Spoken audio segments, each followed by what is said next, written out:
Before the summer recess, Minister, you may recall that I raised the issue of Dunleary Harbour continuing to be twinned with a naval vessel should the Eithne be decommissioned. And as my colleague, Deputy Brendan Smith, just mentioned about the Independent Commission on the Defence Forces, you said that was established in December 2020 and it was due to report by the end of the year. And I'm wondering, does that timeline still stand, and what are the prospects of a vessel continuing to be twinned with Dunleary Harbour? Cormac. Thank you, Minister. All right, well, never let it be said you weren't speaking for Dunleary. I know the deputy requested in a previous PQ session that the replacement of the Eithne would be twinned with Dunleary. I'd like to again say that I can't make any commitment on this matter for now, but will bear in mind the request when decisions are made.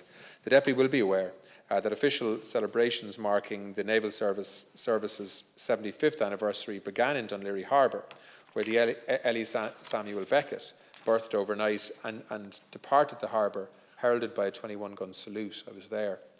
I was fortunate enough to be able to mark this important anniversary with the Naval Service in both Dublin and Cork earlier in September, and I'd like to take the opportunity to congratulate and commend the Naval Service personnel for their dedication and excellence during the month that the 75th anniversary falls.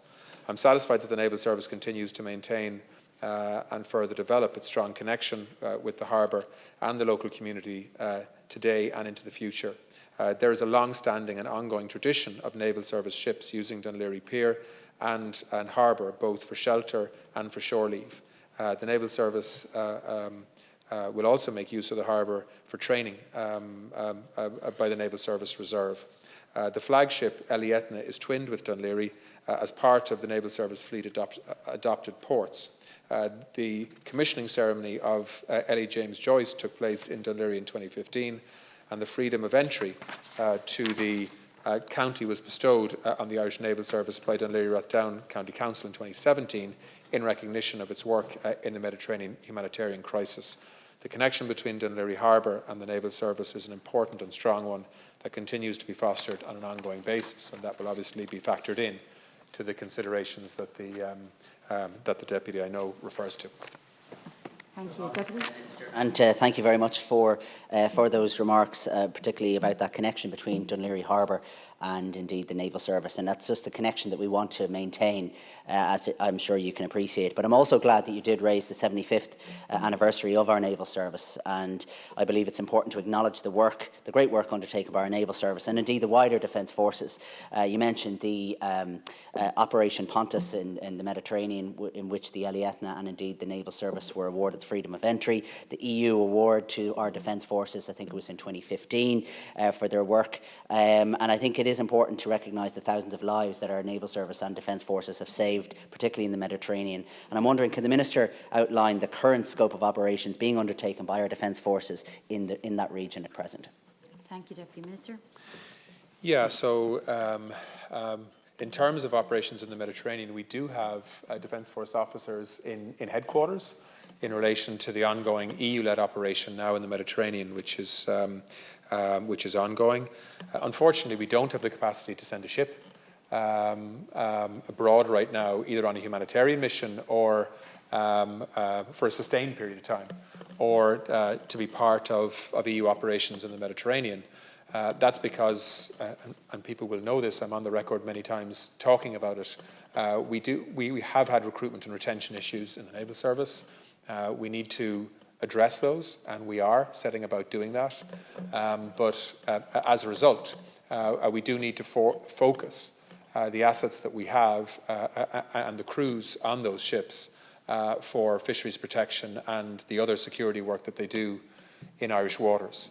But I hope to be in a position in the not too distant future to be able to ensure that at all times we have the option to be able to send a ship abroad on a humanitarian or a peacekeeping or a peace enforcement mission.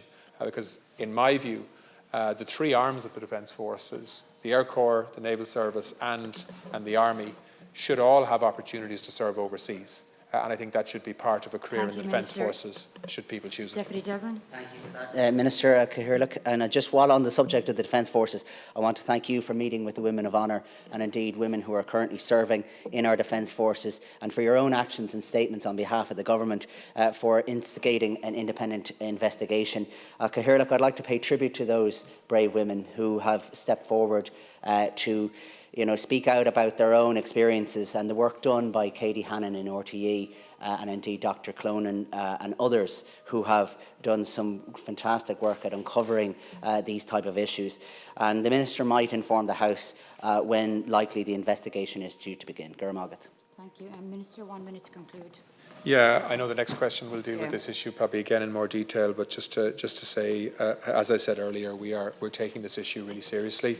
I think the courage of the women in the group, of the Women of Honour, and the courage of many women serving currently in the Defence Forces to come forward and speak in the way they have with me in the context of their own experiences really is